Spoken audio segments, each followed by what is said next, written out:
Hello, fellow Rebel Capitals. Hope you're well. So oil prices are skyrocketing. Just today, they're over $92 a barrel. So this begs the question, how high are prices going to go? Are we going to see triple digits? Could we see oil prices at all-time highs? And what is that going to do to consumer price inflation in the United States? What's that going to do to the economy? And what is that going to do with the Federal Reserve coming out tomorrow with their interest rate decision? Is this going to play into them hiking even further when the market is expecting them to pause? We've got to dive into all this. Let's get right over to the first article from CNBC. Who on earth would go to a live CNBC conference? I cannot think of anything I would rather do less. Are you not going to be there, George? I am not going to be there. I will be at Rebel Capitalist Live, but you could not pay me enough money. So it's like listening to a chalkboard or fingernails on a chalkboard going to a CNBC live event. But anyway, let's get back to the title of this article. Saudi energy minister says oil price cuts are not about jacking up prices as Brent hovers at $95 a barrel. Boy, this is something I got wrong. Back when it was 70, remember how we were pointing out that every single time they made a production cut, that the price would spike and then come right back down, implying that there's a lot of weakness as far as demand. So so as far as the supply side, it almost doesn't matter if demand is actually falling off a cliff. And we have seen the prices go up. So I did not expect this. Now, a hat tip to my good friend and business partner, Lynn Alden and Chris McIntosh. They are my two partners in Rebel Capitalist Pro. They called this. They absolutely nailed it. So if you want to hear more of their insights or you want to see their research, you can check that out at Rebel Capitalist Pro. That's georgegam.com/pro is where you can do a 1-week trial for like $1 or something. But getting back to the key talking points here, Saudi Arabia energy minister said Riyadh and Moscow decision to extend crude oil cuts not about jacking up prices. So let's for a moment take them at their word. If it's not about jacking up prices, what is it about? More on that in just a moment.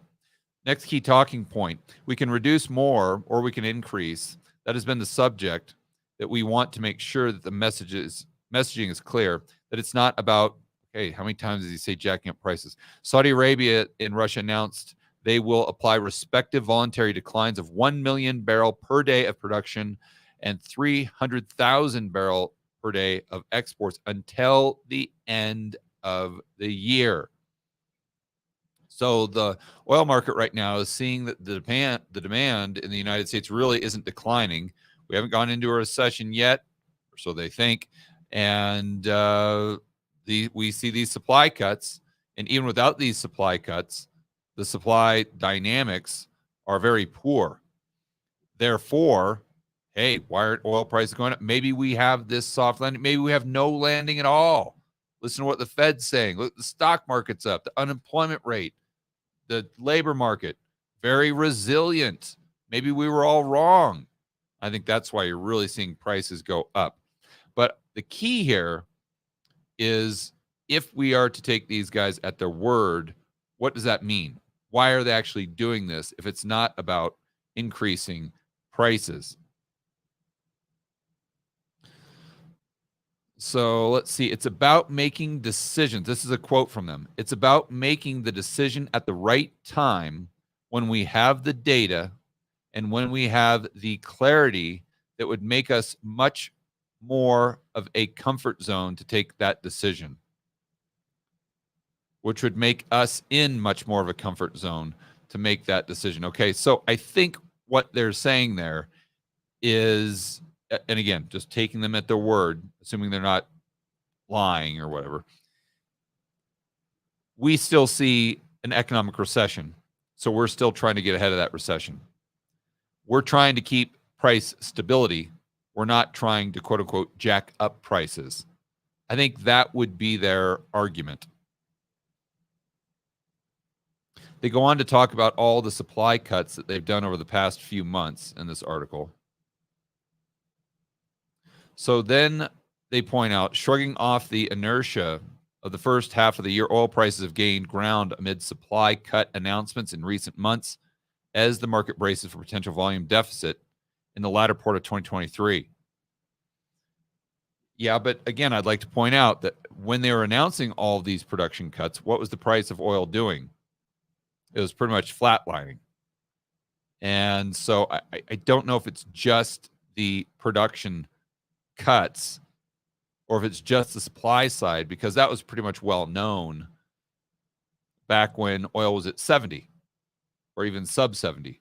I think what has changed is the narrative in the market, that we've gone from, okay, we're going into a recession, to now we've got no landing.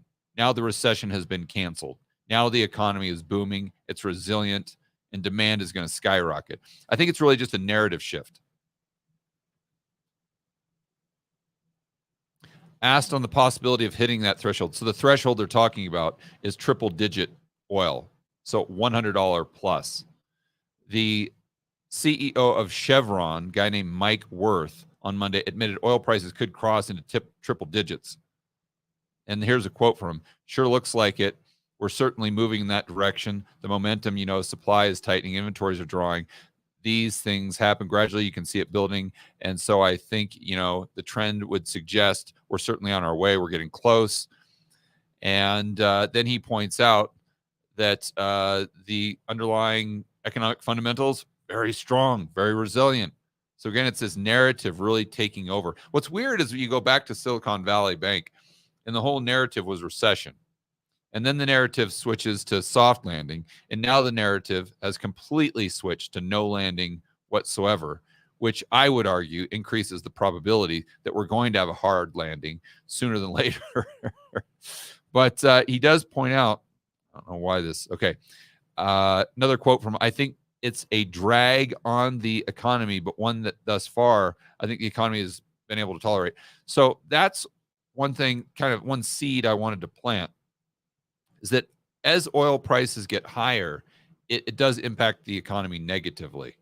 And if you are Saudi Arabia, if you are truly wanting to increase your profits, the bottom line, I don't know that you want oil at over 100, because then you could actually be making less money if you're able to sell a lot less product. And again, they're tightening their supply, moving, they're selling less, or meaning they're selling less, not just they're producing less. So I don't know if it's all. I think what I'm trying to say is my base case is I actually believe them. I don't think this is about increasing prices. I think it's about them seeing all these other economic indicators outside of the United States. I mean, let's not forget Germany in massive recession right now. And look at China, all the things that we've been talking about there. I think it's more them looking at those factors and just trying to get ahead of what they see happening in 2024. Quite frankly, if I was in their position, I'd probably be doing the exact same thing. But this takes us to the next question, which is, what on earth is Jerome Powell going to do? Later on today, this afternoon, we're going to do a preview of the Fed interest rate decision tomorrow. They're meeting today. They're going to announce that tomorrow afternoon. We'll go over the time. We're going to go over what the market is predicting. But one variable that they probably didn't have to really consider last week was this possibility that oil prices go north of $100. And what does that do to consumer price inflation in the United States? Now, I believe longer term, it doesn't have that much of an impact because you're not increasing money supply, not really increasing velocity. But, and I think you're kind of robbing Peter to pay Paul there, especially if real wages are declining, if the purchasing power is decreasing relative to what it was in 2019 for the average Joe and Jane. But it can definitely impact certain prices, that is for sure. And it can short-term create a lot of consumer price inflation because oil does touch pretty much every single thing that you buy, especially goods. So with oil north of 100, I mean, you got to assume that gas prices, I just read that they went from 360 up to roughly 388 a gallon, a national average. But at 100, 110, 120, we're right back at, who knows, $5, $6 oil. I mean, they mentioned that specifically in this Wall Street Journal article that we'll skip over to. Look at the picture right here. They said the Fed's next challenge, $100 oil, is the title of the article, and looks like this most likely from California, where oil or gas prices are already 6 heading straight to $7 a gallon.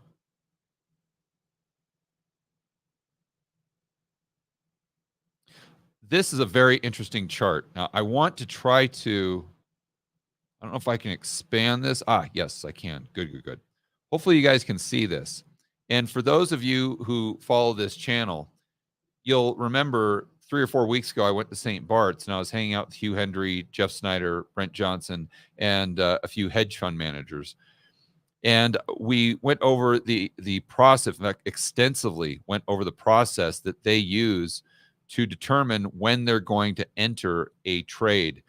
And it's very simple technical analysis. But one of the things that they pointed to is when you have these levels of resistance and the price just rockets through on high volume, that's usually a sign that we're in a bullish range here. The trend is bullish, let's say. So look at the price of oil, and we can see this resistance. Let's just call it right around. I mean, again, I'm no technician. You guys probably know this better than I do.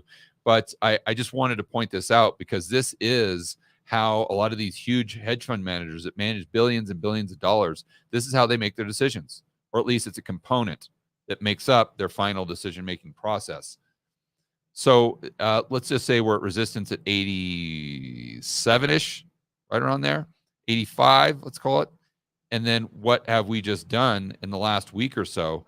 Just powered right through it, straight up to 90, had a little bit of a lag at 90. But now let's see, West WTI is headed straight for 95. And Brent has exceeded that 95 mark, headed straight towards 100. And I'd have to look at a longer term chart to determine when the next level of resistance is. But who knows? It could be $110, $120 a barrel.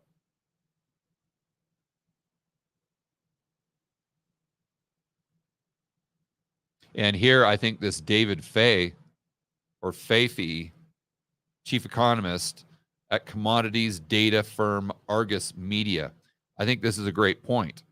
He says this clearly risks pushing inflation slightly higher. I would say substantially higher. Now, I don't think this would take inflation. We're not back up at 7, 8, 9 levels, but I could see it taking it north of 4% headline CPI. And if you want some, actually, let's do this, Josh. Let's go back to the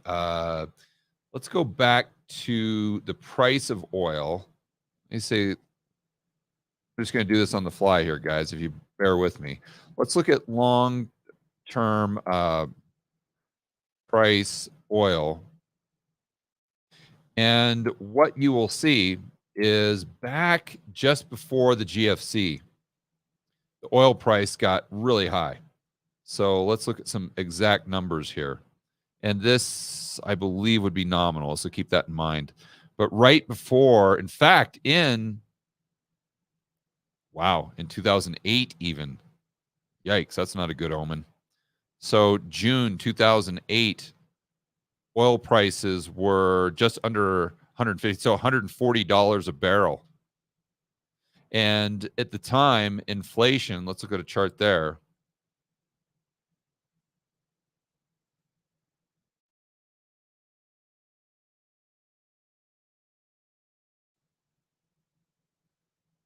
$12 months change. Josh, can you pull that up for me really quick? Actually, this might show it right here. I'm just wondering what the CPI was in 2008.